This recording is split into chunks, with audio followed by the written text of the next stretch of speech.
오늘은 창세기 14장 17절에서 20절 말씀, 본문 말씀으로 해서 14장 전체를 통해서 대적을 아브라함의 손에 붙이신 하나님이라고 하는 제목의 말씀으로 함께 은혜를 나누려고 합니다.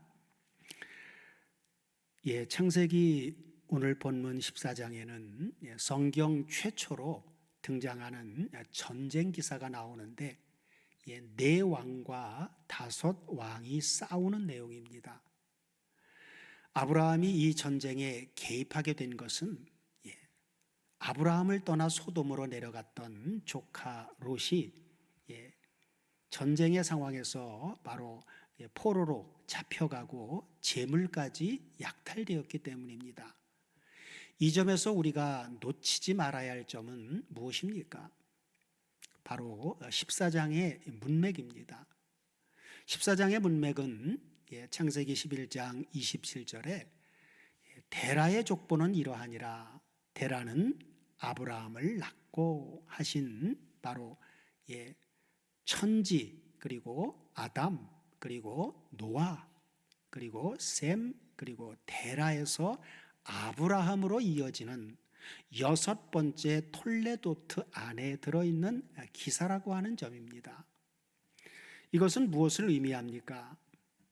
14장을 통해서 하나님께서 말씀하시려고 하는 주제도 바로 사로잡혀 가게 된 롯에게 있는 것이 아니라 롯은 곁가지이고 그 중심점은 바로 아브라함에게 맞춰져 있음을 말씀해 줍니다.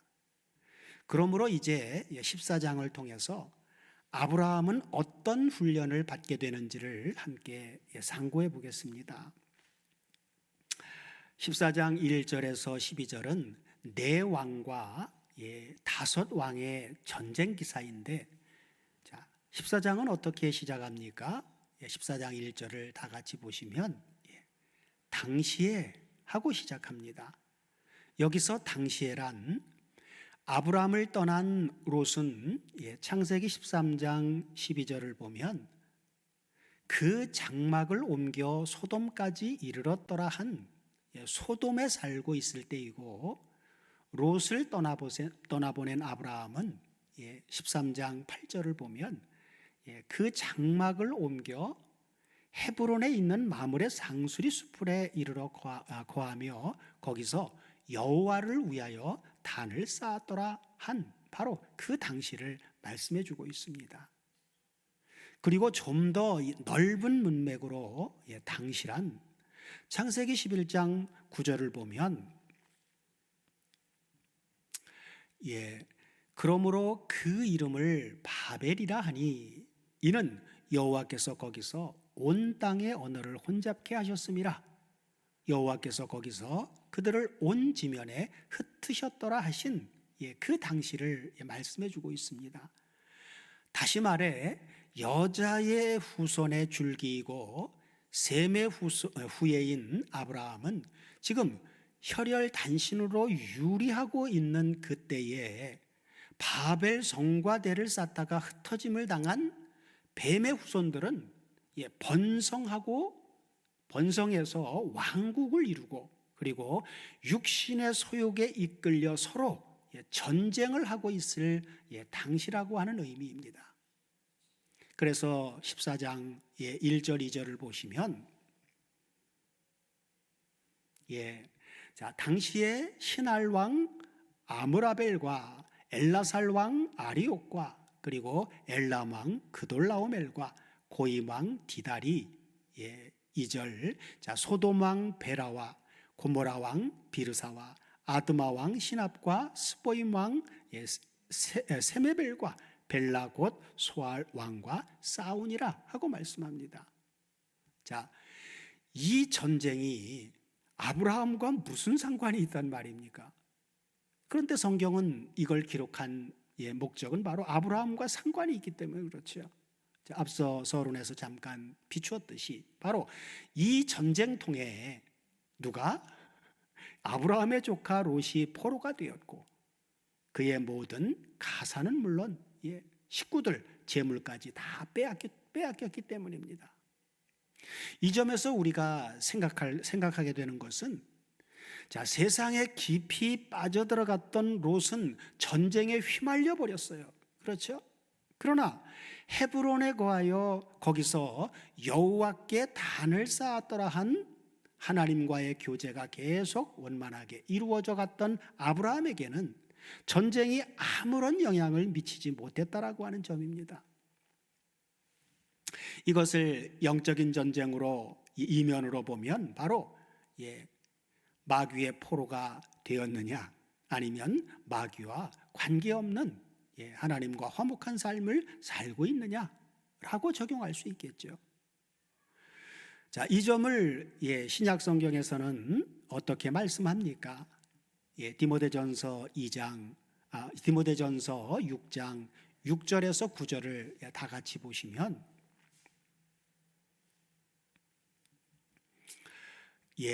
자, 그러나 지족하는 마음이 있으면 경건에 큰 이익이 되느니라. 우리가 세상에 아무것도 가지고 온 것이 없음에 또한 아무것도 가지고 가지 못하리니. 그렇죠? 그 사실이죠. 이거 모르는 사람 없을 거예요. 그렇죠?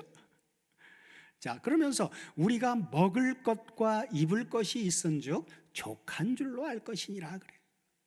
자, 이런 마음가짐이 바로 경건에 큰 이익이 된다는 것이죠. 그러나 자, 9절 같이 보시면 반대예요. 자, 그런데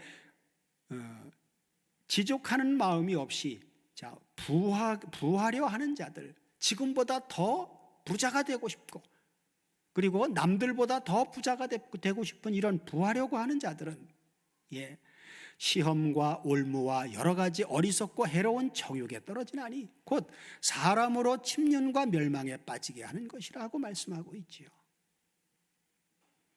그래서 롯과 아브라함의 이러한 신앙의 상황들은 바로 오늘날 우리에게도 그 이면을 통해서 보면 똑같이 적용될 수가 있죠. 하나님과의 관계가 화목한 관계로 살아가느냐, 아니면 하나님을 믿는다고 하면서도 세상 것에 치우쳐서 마음을 빼앗기고 사느냐에 따라서 바로 달라진다 그 말이죠. 자, 이제 창세기 14장 13절 16절은 바로 사로잡혀간 롯의 소식을 들은 아브라함에 관한 기사인데, 자, 13절을 먼저 보시면 이렇게 말씀합니다. 자, 도망한 자가 와서 히브리 사람 아브라함에게 고하니, 그렇죠. 이 도망한 자, 롯과 함께 포로가 돼서 끌려가는 그 전쟁의 포로가 돼서 끌려가는 와중에 롯의 하인 중에 도망한 사람이 있었어요. 그죠? 그래서 도망한 자가 와서 히브리 사람 아브라함에게 고하니 때에 아브라함이 아모리 족속 마므레 상수리 숲을 근처에 거하였더라. 마므레는 에스골의 형제요 또 아넬의 형제라. 이들은 아브라함과 동맹한 자더라 하고 말씀합니다. 그리고 14절 상은 14절 앞부분은 바로 아브라함이 그의 조카의 사로잡혔음을 듣고 하고 말씀합니다. 자, 이때 아브라함의 반응은 어떻게 나타났습니까? 이것이 바로 아브라함에게 주어진 두 번째 시험 문제입니다. 14절 중간 이하를 연결해서 보시면 아브라함은 어떻게 반응합니까?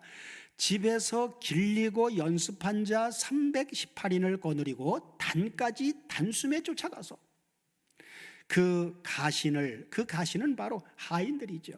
그 집에서 길리온 이제 하인들이죠. 그 가신을 나누어 밤을 타서 그들을 쳐서 파하고 다메섹 좌편 호바까지 쫓아가서 모든 빼앗겼던 재물과 자기 조카 롯과 그 재물과 또 부녀와 인민을 다 하나도 빠짐없이 찾아왔더라 하고 말씀합니다. 그죠? 자, 아브라함이 쳐서 파한 네 왕의 전력은 얼마나 되었을까요? 아브라함이 거느린 318명보다는 비교도 되지 않을 만큼 많았을 것입니다. 그런데 그 하인들을 나누어 밤을 타서 그들을 쳐서 파하고 했다는 것은 첫째로 하나님만을 의지했다라고 하는 점을 나타내주고, 둘째는 기습작전을 감행했다는 것입니다. 자신을 떠난 롯이었으나 사로잡혀간 그를, 그의 소식을 듣고 그를 구출하겠다는 사랑의 정신과, 그리고 전력의 열세에도 불구하고 하나님의 도우심을 의지하고 나아간 그 하나님을 믿는 믿음, 이것이 아브라함이 받은 훈련이고, 이 훈련을 통해서 성숙해져가는 아브라함의 모습을 우리는 볼 수가 있는 것이죠.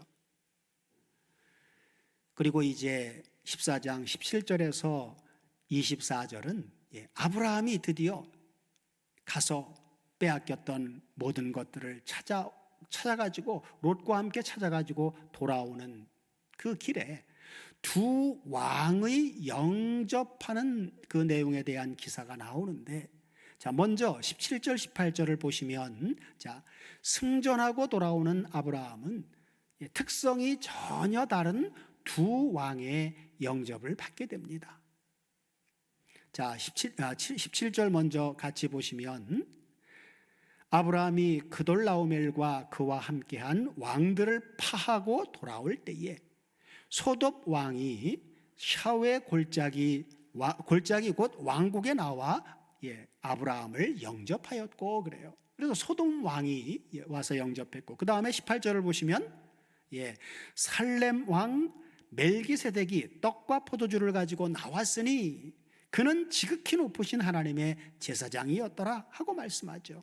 그래서 이 두 왕은 아주 극단적으로 대조가 됩니다.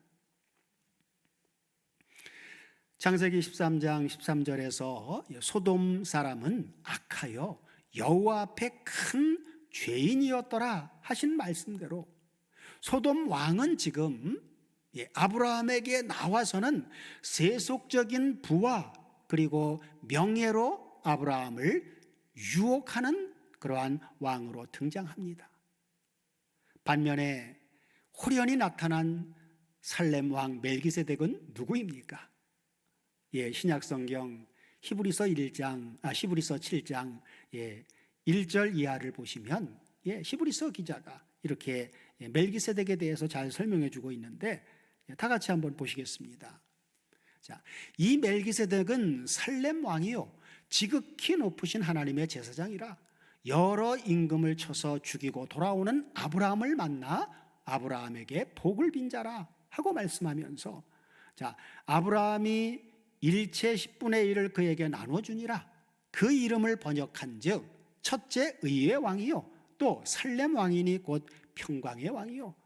그리고 3절 잘 보면 아비도 없고 어미도 없고 족보도 없고 시작한 날도 없고 생명의 끝도 없어. 누구와요? 하나님의 아들과 방불하여 항상 제사장으로 있느니라. 그렇죠? 구약의 레위지파 제사장들은 죄로 말미암아 죽을 수밖에 없었기 때문에 제사 직분이 계속 갈렸어요. 그러나 이 멜기세덱은 하나님의 아들과 방불하여 항상 제사장으로 있는 사람이라고 얘기를 해주고 있습니다. 그래서 바로 이 살렘 왕 멜기세덱을 바로 히브리서 기자는 참 제사장이신 그리스도를 예표하는 인물로 말씀해 주고 있는 것입니다. 또한 살렘 왕이라고 했으니 그렇다면 멜기세덱은 바로 예루살렘의 왕인 것입니다. 자, 이제 두 왕의 영접을 받은 아브라함은 두 왕을 함께 소유할 수는 없어요. 그렇죠? 이제 둘 중에 하나를 양자택일을 해야만 합니다. 소돔 왕은 아브라함에게 세상의 재물과 그리고 명예와 영광과 부귀영화를 받으라고 제시를 해줍니다. 반면에 살렘 왕 멜기세덱은 본문 20절 다 같이 보시면, 아브라함에게 어떻게 말합니까? 자, 너희 대적을 내 손에 붙이신 지극히 높으신 하나님을 찬송할기로다 하고 하나님께 영광 돌릴 것을 말씀해 주고 있습니다. 아브라함이 이기게 된 그 이면에는 바로 하나님이 이기게 해주셨다 그 말이죠. 대적을 아브라함의 손에 붙여주신 하나님에 의해서 이겼다 그 말이에요. 자, 또한 본문 19절을 보면 그날의 진정한 영웅은 아브라함이 아니라 누구라고 증언합니까?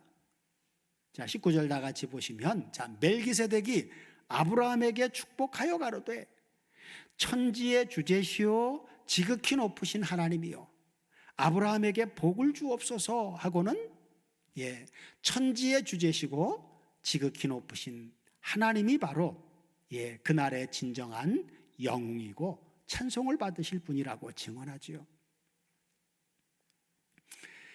그런데 소돔 왕은 어떻게 말합니까? 21절, 14장 21절을 다 같이 보시면, 자, 소돔 왕이 아브라함에게 이르되 사람은 나에게 다 보내고 네가 찾아온 탈취한 그 물품은 네가 다 취해라. 자, 이렇게 말하고 있지요. 자, 이럴 때 롯이라면, 그리고 여러분은 어떤 편의 말을 기뻐할 것입니까? 미련한 인생들은 소돔 왕의 말을 기뻐하여 축복을 받았다고 좋아할 것입니다. 만일 아브라함이 소돔 왕의 제안을 받아들였다면 아브라함은 나그네가 아니라 소돔의 영웅으로 명성과 부귀영화를 얻게 되었을 것입니다. 그러나 그것은 세속화이고 타락을 의미합니다. 그리고 만약에 그렇게 했다면 아브라함의 종말은 결국 소돔과 고모라의 멸망과 함께 사망으로 끝나게 되었을 것입니다. 롯을 타락하게 만든 소돔 왕은, 바로 소돔과 소돔 왕은 이제 아브라함까지 자기 편으로 끌어들이려고 지금 유혹하고 있는 것입니다. 그러나 22절 23절을 보시면 아브라함은 이런 지하에 소돔 왕에게 어떻게 말합니까? 다 같이 한번 보시겠습니다. 아브라함이 소돔 왕에게 이르되 천지의 주제시요 지극히 높으신 하나님 여호와께 내가 손을 들어 맹세하노니. 그죠? 살렘 왕 멜기세덱이 아브라함을 축복한 그 하나님의 이름을 똑같이 말하고 있죠. 천지의 주제시요 지극히 높으신 하나님 여호와, 내가 손을 들어 그분에게 맹세하노니. 그러면서 23절 뭐라고 말합니까? 내 말이 내가 아브라함으로 치북해 하였다 할까 하여 내게 속한 것은 물론 한실이나 신들매라도 내가 취하지 아니하리라 하고 이런 지하에 거절합니다. 조카 롯에게 앞서 13장에서 내가 좌하면 나는 우하고 내가 우하면 나는 좌하리라 하고 그 선택의 우선권을 포기했던 아브라함은 이번에는 그 많은 전리품들을 포기합니다. 우리 신앙생활에서 언제나 중요한 것은 동기가 어디에 있는가 하는 점입니다. 그러므로 우리는 아브라함이 소돔 왕의 그 제안을 거절한 동기가 무엇인가에 우리는 주목해야만 합니다. 아브라함은 재물이 필요하지 않기 때문이 아니라 내 말이 내가 아브라함으로 치북해 하였다 할까 하여 라고 하는 것 때문에 거절했습니다. 이 말은 창세기 12장 2절을 보시면 하나님께서 아브라함에게 내가 너로 큰 민족을 이루고 내게 복을 주어 내 이름을 창대케 하리니 너는 복의 근원이 될지라 하고 언약으로 주신 복과 결부되는 말씀입니다. 아브라함은 지금 소돔 왕에게 나는 하나님의 택함을 받은 사람이니 소돔 왕 내가 주는 복이 아니라 하나님께서 주시는 복을 받을 것이다 하고 말한 셈입니다. 거절하는 아브라함의 말을 듣는 소돔 왕은 자신들과 다른 점을 다른 점에 부끄러웠을 것이고 아브라함을 다시 보게 되었을 것입니다. 만일 아브라함이 소돔 왕이 주는 전리품을 받았다면, 그리하여 소돔 왕으로 하여금 내가 아브라함을 부자가 되게 했다 하고 말하게 했다면 하나님의 이름과 하나님의 영예는 어찌 되었겠는가라고 하는 것을 우리는 깊이 생각해야만 합니다. 본문 19절 20절을 다시 한번 보시면, 멜기세덱은 아브라함에게 어떤 축복을 했습니까? 19절 다 같이 보시면, 그가 아브라함에게 축복하여 가로되 천지의 주제시요 지극히 높으신 하나님이여 아브라함에게 복을 주옵소서. 너희 대적을 내 손에 붙이신 지극히 높으신 하나님을 찬송할지로다 하며 아브라함이 그 얻은 것에서 10분 1을 멜기세덱에게 주었더라 하고 하나님께 영광을 돌립니다.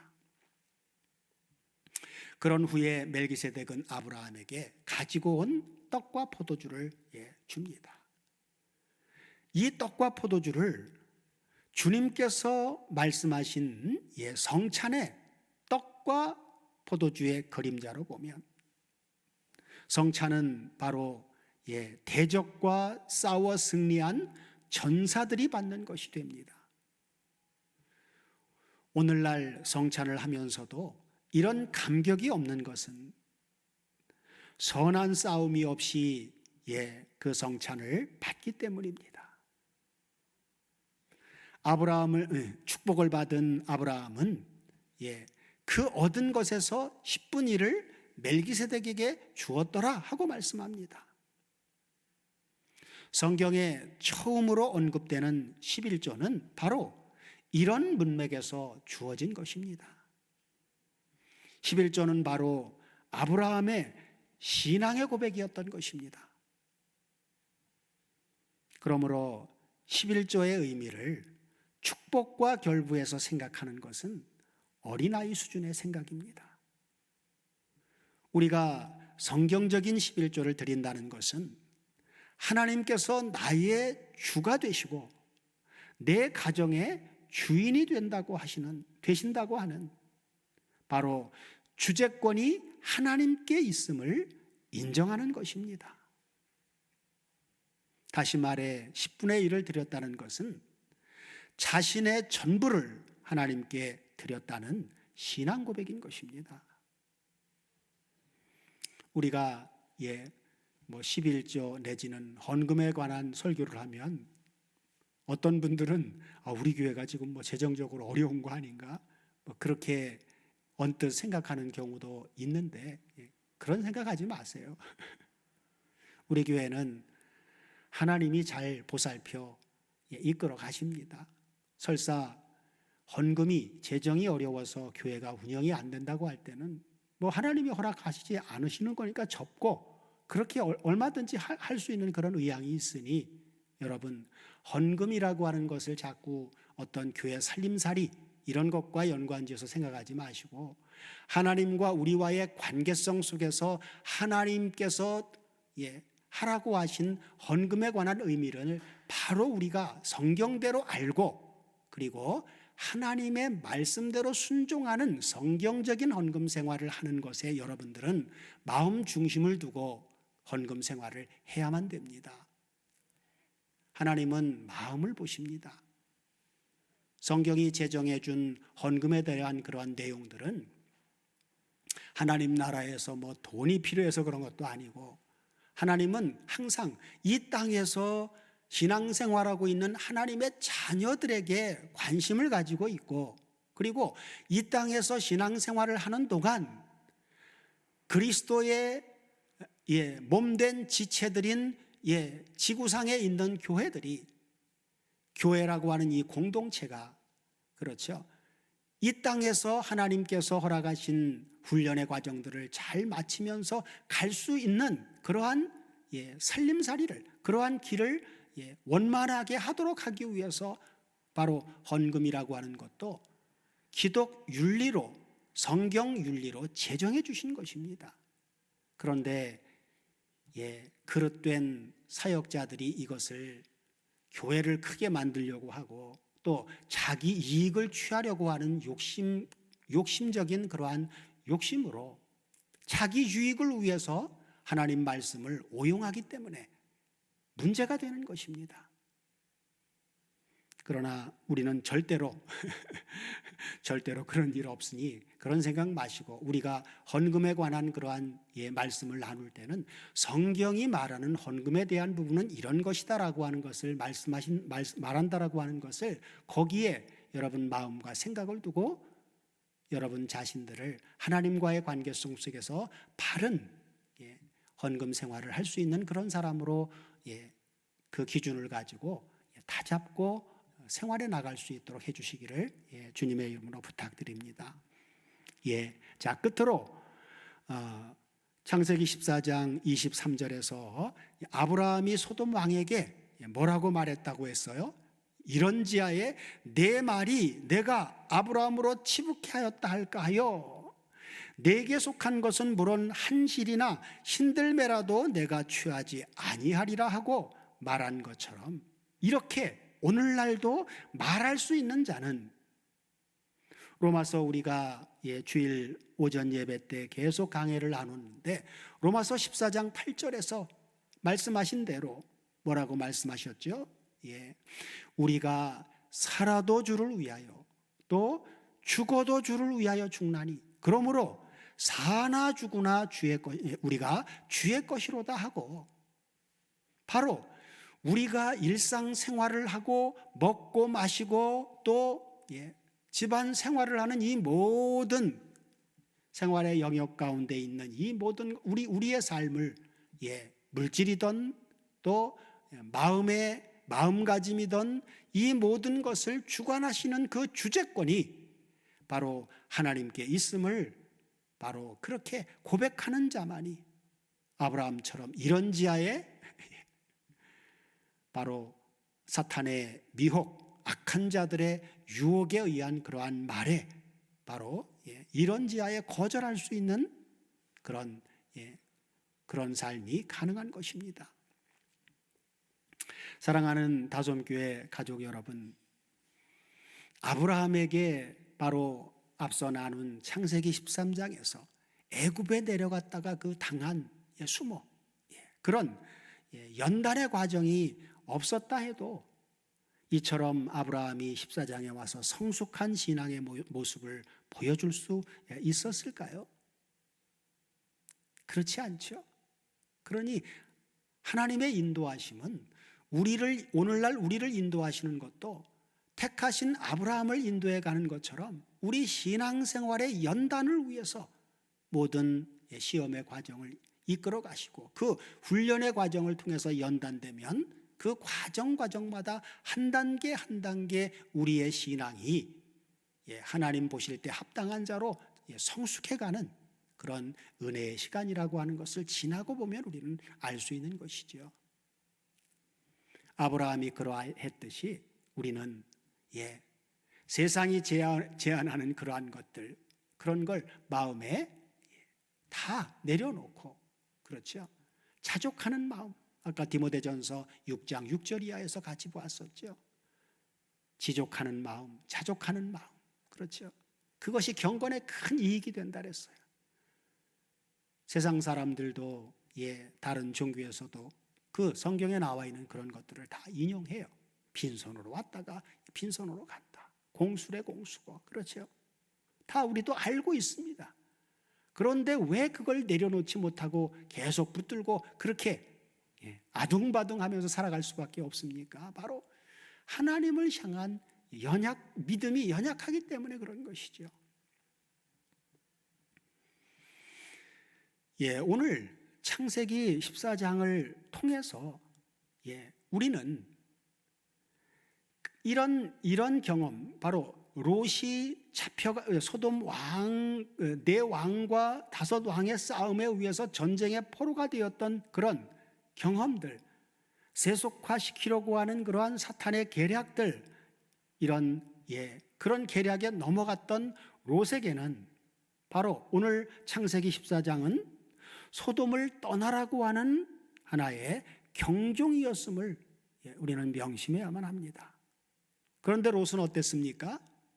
그리고도 소돔과 고모라를 떠났어요? 못 떠났어요? 롯은 여전히 소돔을 떠나지 못했죠.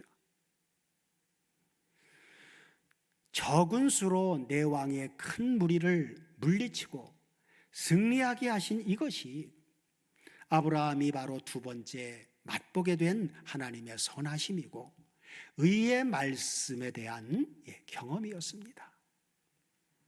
성령께서 오늘 나눈 14장을 통해서 우리에게 계시해 주신 하나님은 어떤 하나님입니까?